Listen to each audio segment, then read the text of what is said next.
Howard, thanks ever so much for your time. It's fantastic to see you today.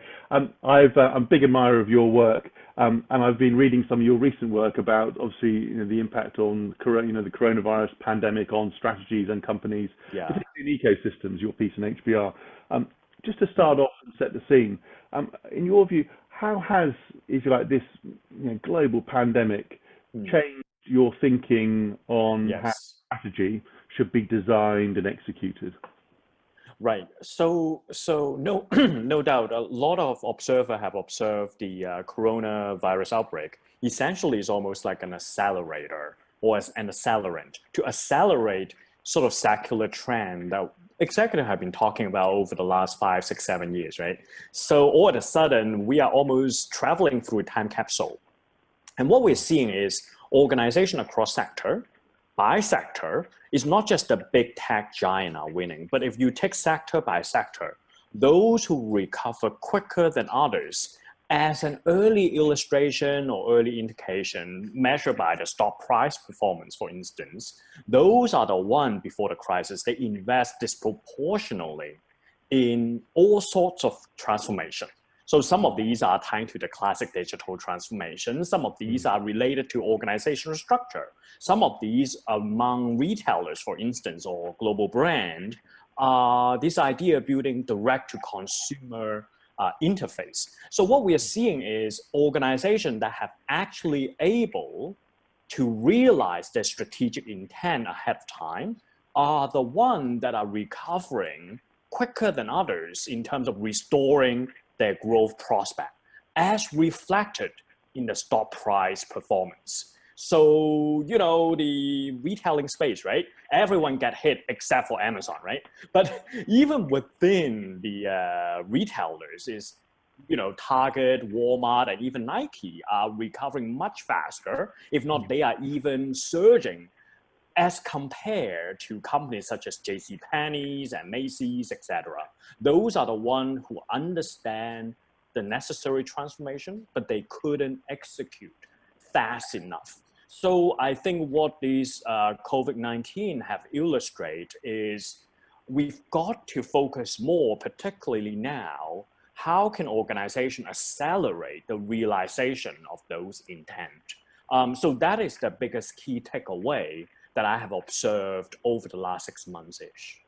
That's fascinating. So in a way, they've had a clear strategic intent, and they've been flexible enough during the crisis to then use it as a catalyst for the transformation that they probably planned, albeit probably in some new directions for many of them. And what they started with before the crisis probably is not where they exactly are now. I guess that, you've talked about Amazon there, and you've talked about some other, they are obviously big platforms in digital ecosystems, and you've talked about ecosystem advantage in a number of your articles. How is, if you like, strategy, whether that's the design of strategy or its execution of strategy, different in an ecosystem environment than a, if you like, more traditional environment, say a vertically integrated organization? Right. So I think the big difference there is the amount of control and the amount of upfront strategic plan you can have. So in the traditional setting, for instance, what makes vertically integrated organization powerful in the past is you have complete end-to-end control. So the classic example, let's take iPhone, right? When it first comes along, the classic example, they control software and hardware, and even before they open the App Store, everything is Apple control. And the advantage is you make sure if you want to get something right, you better do it yourself. So that is the classic advantage of a vertically integrated organization. But by now, what we're seeing is that mode of thinking is simply not helping organization to generate growth prospect sufficiently. Now, there are times you still need to wrap your hands around when we're talking about a nascent category, like electric vehicle, for instance, right? This is why Tesla really need to pursue selective vertical strategy. They don't make a lot of component parts. Certainly they outsource, but when it comes down to critical component that no one else could do as well, like battery, they move ahead with the backward integration. So the vertical integration still plays a part, but more importantly, is if we only rely on ourselves to discover new customer usage, to uncover new customer need, that would be forever too slow. In that environment, what a core company need to focus is to develop tool, to develop standard for the industry, to give away either at a very low cost or even give it away for free, so that you can help so-called other disruptor to really enlarge the growth prospect. A very concrete example here in the finance sector, for instance, is you look at who are the company that really recover and restore their growth prospect in terms of the retail banking sector, right? It's not the traditional retail bank. Now, you would imagine that digital native would be doing very well, like Square and PayPal of the world, and they certainly did. But one of the big winners these days is also Visa and MasterCard. So that took me by surprise, because everyone talk about the disappearance of plastic. No one is going to use plastic card because they are getting besieged by Apple Pay, Google Wallet, Alipay, and WeChat Pay, right? It's everywhere. So I went back to do some, in-depth qualitative studies to understand what's going on there. Turns out, if you look at Visa and Master, PayPal is their customer. They don't stop working with PayPal. CoinDesk, which is a cryptocurrency startup, they use Visa and Master infrastructure to facilitate payment. All the way to even Apple Pay and Google Wallet, they in fact use Visa and Master infrastructure to facilitate exchange. All at a sudden, it dawned to me that their mentality is so totally different. Because if we couldn't beat the fintech disruptor, we're gonna let them join us. So all they focus upon is this idea of open API. Now, API, of course, got this notorious feel to it because of Facebook scandal. But you can actually build API relatively secure, very, safe, and with clear guidance, what you can do and what you cannot do, so that companies such as Apple would like to join. And you make it so easy to plug and play. A startup cryptocurrency called CoinDesk would find it so easy to incorporate your infrastructure to the existing growth prospect. And so when I track on the banking sector, who are the one who most prepare for the future? I call it Leap Readiness Index. It's built on the book that you had so kind really make a huge difference, by the way. So Visa and Master, according to the Leap Readiness Index we compile now, they are actually the top one, because I'm not just looking at the share price. Share price is one measure, but essentially we're looking at how much they are ready for the future, how much they have realized the strategic intent over the last 10 years-ish as a momentum. And so one realization is, yes, ecosystem is very real, and that is a mentality you can apply literally across all sectors. It's fascinating how, in some ways, some commentators tend to paint a picture where it's all ecosystems or all vertical integration, or it's all new entrants, or it's one or the other, whereas the reality, as you just described, is much more nuanced than that. Yes. You, right at the beginning, you talked about sort of direct-to-consumer strategies and retail in particular. And you talk, eloquently about, rethinking about the customer problem, if you like, I guess customer problem, jobs that need to be done. How, in the companies that you work with, speak with, how persuasive is that mindset, do you find, in terms of thinking about the customer needs afresh, either on your own or, as you just said, with others? Yeah, so in terms of the receptance of the idea, it's almost universal. No one is going to argue against that framework of job to be done, or solving customer pain point, or need-based segmentation. The problem is when manager and executive go back to their day-to-day, all those acceptance of a framework throw out of the window. This is where I find the barrier to change is the most profound, because the customer is really a voice out there. And if you think about job to be done, the most powerful application is the underserved segment, Clayton Christensen would say. Essentially, it's the non-user, which is not even your customer. Yes. Now, company would be highly praised if they listen to voice of customer, but we are talking about you listen to the non-user's voice. So at the same time, you have all these managers have their own KPI, which is about today. So I think there is almost this knowing doing gap, right? They just love to attend many of these conferences. And every time I describe about the job to be done, when you put them in the right context, meaning the right environment, right? They forget about today, really having a cross-functional team to really examine where can we generate growth prospect using the idea of job to be done in order, for instance, to go direct to consumer. It's really a productive session. Yes, but they have to be focused on it. They have to be focused on it, right? Yeah. That's right. That's right. So I think in the end, it's about changing habit. It's changing habit of individual leaders. It's not sufficient that they use IMD or use IDEO to do it once in a while for fun and generating high spirit. They themselves needs to make time for it, to change their own routine. Like instead of visiting my customer to chase after the next order, I kind of need to invest my time once a week to see non-user.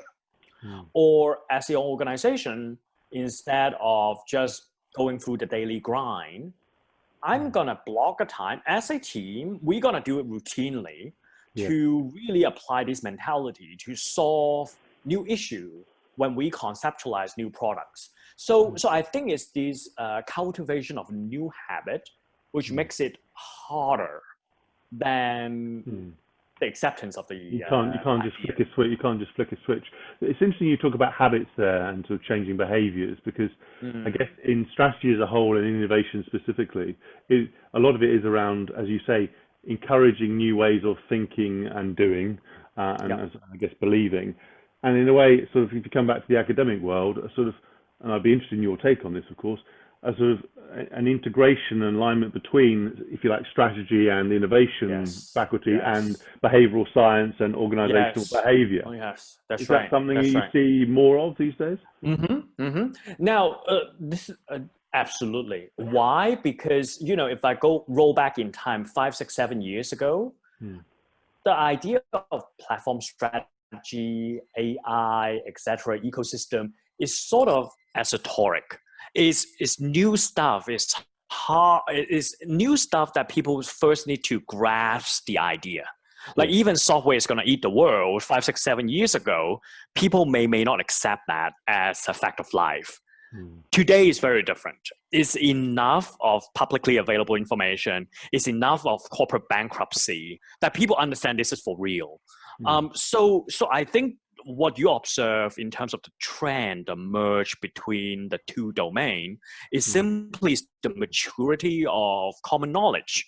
As most executives by now, even if you are a global shipping line like Maersk, understand what digitization means in your sector, then the last hurdle is really changing habit, is to close that knowing doing gap. In the past, people don't know.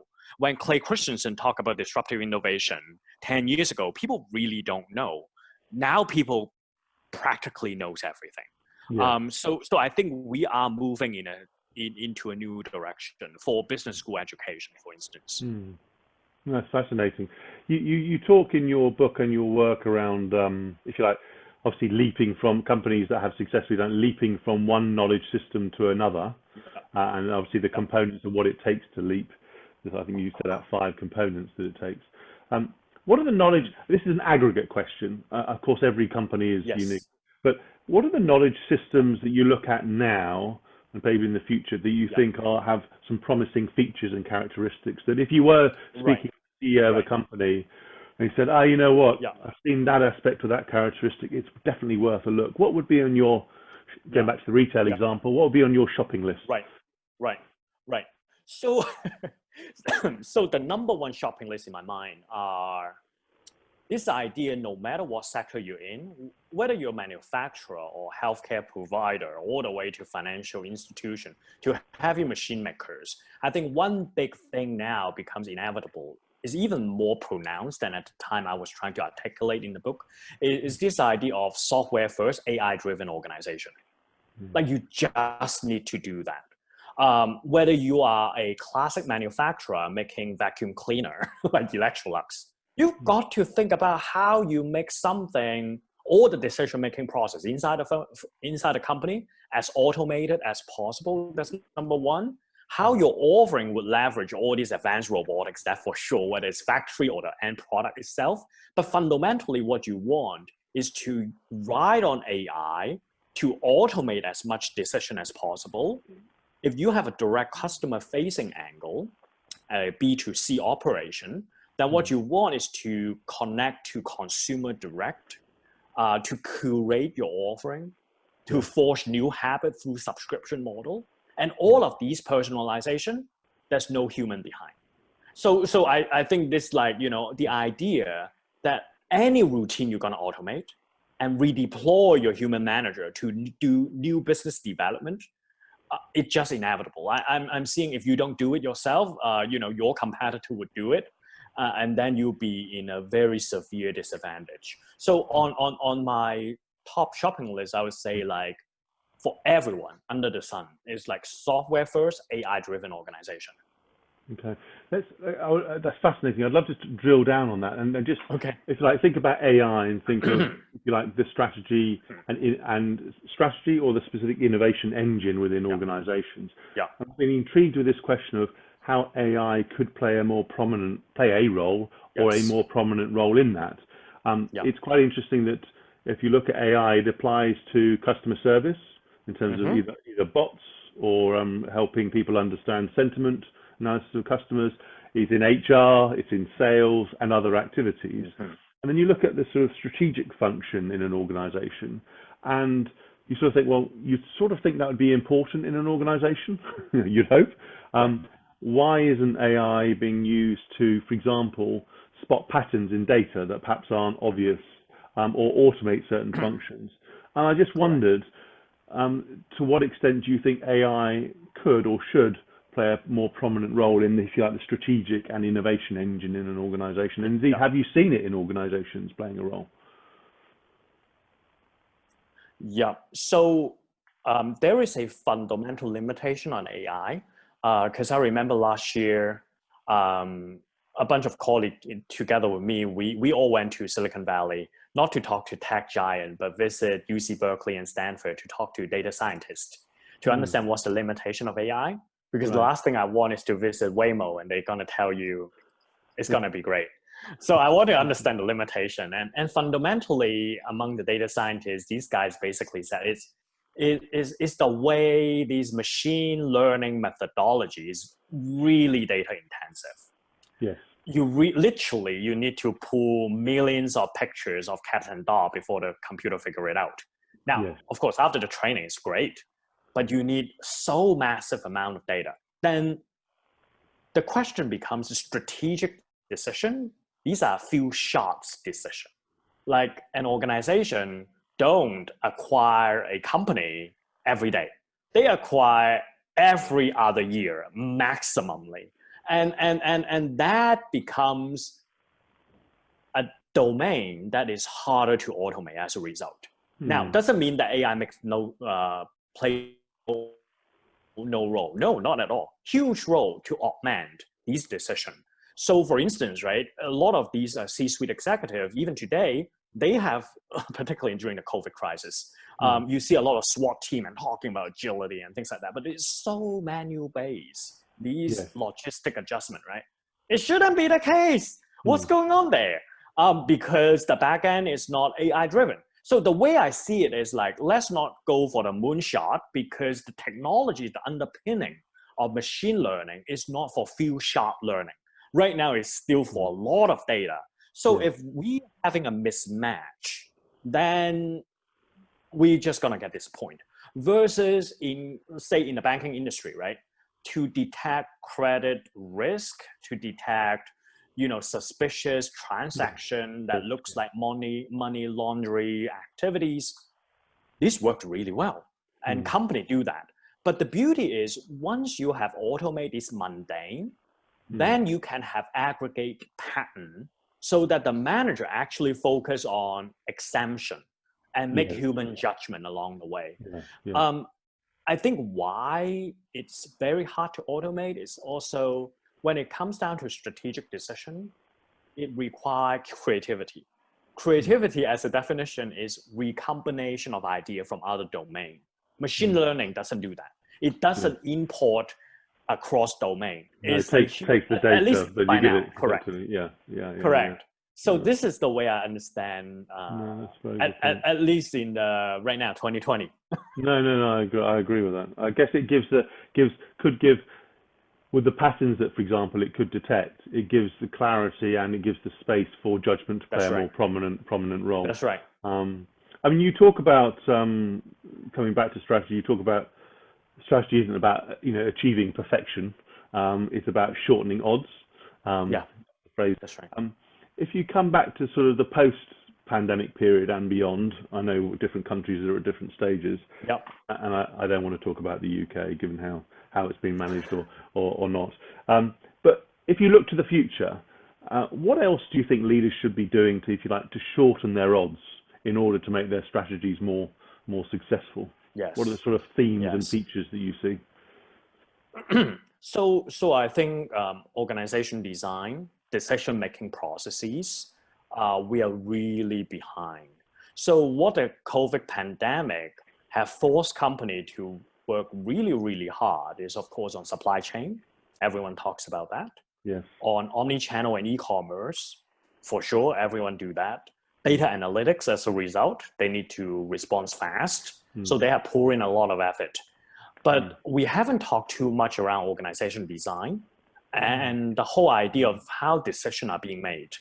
But on the backdrop is your workforce is not going to go back to the office even when COVID is over, right? Because all of a sudden Zoom works and Facebook said half of their employee will never return to the official offices. And God knows when we're going to really get, the vaccine, which means that in the near future, by maybe 2021, the social distancing would be still around. Now, 18 months is enough to change and rewire human behavior. So once people experience the freedom and productivity gone up, they're not going to go back. And then there will be organization beginning to think, oh my God, we are capturing all these interviews, videos, audio. What if we feed it to an algo to understand who's know what, for instance, just the informal knowledge, where does it spread around the organization? Today, if I want some project done, it's always the guy who knows everybody across the organization because they talk a lot, they are so lovable, and they're the connector. So these are, I call tacit knowledge, reside in humans' brain. Yes. But, it's not that big of a logical leap. And there are startups at MIT in doing so, right? Using just anonymous data, not going through content, but simply looking at who's talking to whom through Slack, through Microsoft Teams, then you identify the node. Similar analysis have been carried out on email in the past. But right now, we are having all these media and video tape going on. And I bet there are organizations are really thinking about how to really harness the knowledge of who's know what and why, who are the subject expertise, and that's across the whole organization, because the idea you present there, which is brilliant, is it already takes place, from what I understand, actually, in customer sort of service databases where they take and they look for patterns in terms of if you say that in that form, you're more likely to elicit a positive or negative response. I guess your point is that you take that at a bigger level across the organization in terms of knowledge, as opposed to a particular function. Yes, and here's another thing, right? There are organizations doing that, not exactly right now, but before COVID, they already done so. Is that you can almost identify people's personality, because organizations run this like 360s and Hogan and personalities tests all the time. They are Big Brother. Don't get me wrong; they do it already. But in the past, it's like so episodic. It's so unreliable, and in a way, it's almost like not very scientifically rigorous. But with an AI algo at the back, right? I mean, this could be controversial, but with care, it's still doable. And I bet some Chinese company are doing that already. You could almost identify people's personality. There are people who are naturally creative, and there are people who are detail oriented. And when you have a big project, you want both type of people to work together. Otherwise, the project is going to have no end. A bunch of creative or a bunch of detail oriented, there won't be enough of a bang. And so all of a sudden, the appointment of personnel can be much more scientifically oriented. That's number one, and subject to less political gamemanship in a way. So I think this is really areas that are happening, but executive and businesses simply have not caught on yet, only because other function takes priority right now. Yeah, that's I think if you describe the benefit in the way you have, I think most people would think, well, that's surely a better thing in terms of I'm working with people with different skill sets, I'm more likely to be productive, engaging. I guess the challenge and the opportunity for leaders is to frame how the data is used carefully, sensitively, Correct. and how it works and how they communicate it to sort of move it away from being, if you like, a black box. My last question, sensitive to your time, is, and we could go on for hours, but I'm sensitive to your time, is you talked about your sort of travels to the West Coast to talk to data scientists in relation to AI. If you looked in the world of your travels virtually or physically in the past, in the sort of management innovation strategy sense, whether it's seminars, conferences, your work with corporate organizations, beyond what you said already, what other themes have sort of popped up where you thought, you know what, that has the beginnings of something new? And I go back to an example you gave earlier where you said, obviously, you've been heavily influenced, I guess, through your work at Harvard from Clay Christensen, who sadly passed. He and there are also other academics who sort of created a movement of thinking that's been applied, refined, and so on. I just wondered, are there any other areas that you think, aside from your own, of course, where you think, you know what, that over the next 5 or 10 years might just become the next wave of management thinking? Right. So it sort of go back to one of the idea you had, and we bounced that off a little bit, because if you're looking at big thinkers out there, it's kind of funny. The way we organize is really by discipline, right? Not by problem to solve, but by our own expertise as organized by academic department. So you had innovation thinkers, and then you have the finance guys, and then you have the leadership guy. What's interesting is the leadership guy and the strategy guy never really cross-interact. There are the exception, like Jim Collins, arguably, can navigate both worlds. But these are really exception, not the rules. And if we attend a Thinkers 50, right? They give award by category, and massive difference in terms of, it's almost like the cultural dynamic by sector, if you will. Because I remember I was sitting there, right? And one ceremony, whatever is the innovation or strategy person coming up, and they of course thank people around them and thank you, and then walk off.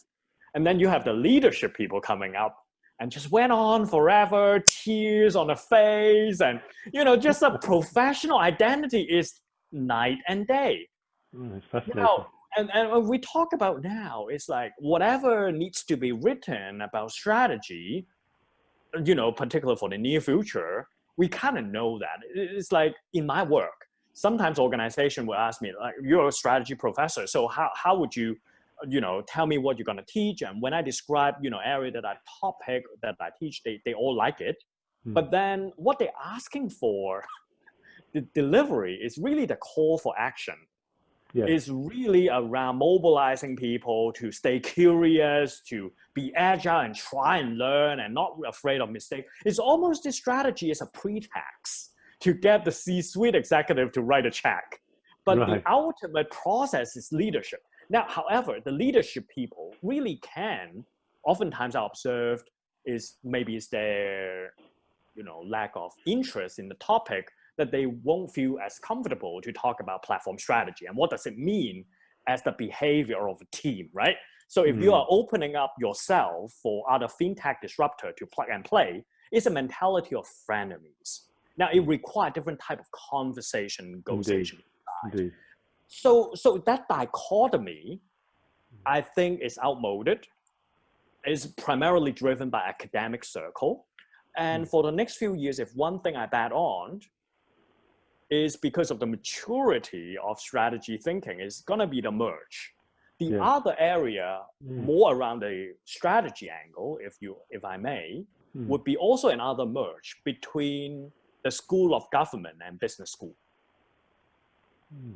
So if you think for a moment, right, over the last 30, 40 years, government play no role in business. Business executive despise government. Policymakers see businesses as boring and mundane. They do marketing. Tomorrow we have the big tech giant hearing, 4 of them. And, you know, the Chinese tech is completely go off a different direction as opposed to the Western world. All at the sudden, the government is exerting so much more influence into the business. There is a reason why the Harvard Business School and the Kennedy School of Government is across a river, and students don't even cross that bridge. Right. I think that mode is so outdated, and so I would bet on these two trends. One is the merge between leadership and strategy. The other one is the business school and school of government. And as a result, the framework emerging would be vastly different than what we've seen before. That's fascinating. That's refreshing at a time when there's a lot of fractionalism and, you know, economies, societies breaking down in different ways. It would be refreshing for some disciplines and some people to come together. It's a reconfiguration. It's really a reconfiguration. In upheavals. Howard, this has been a stimulating conversation. I'm very, very grateful for your time. Thank you ever so much.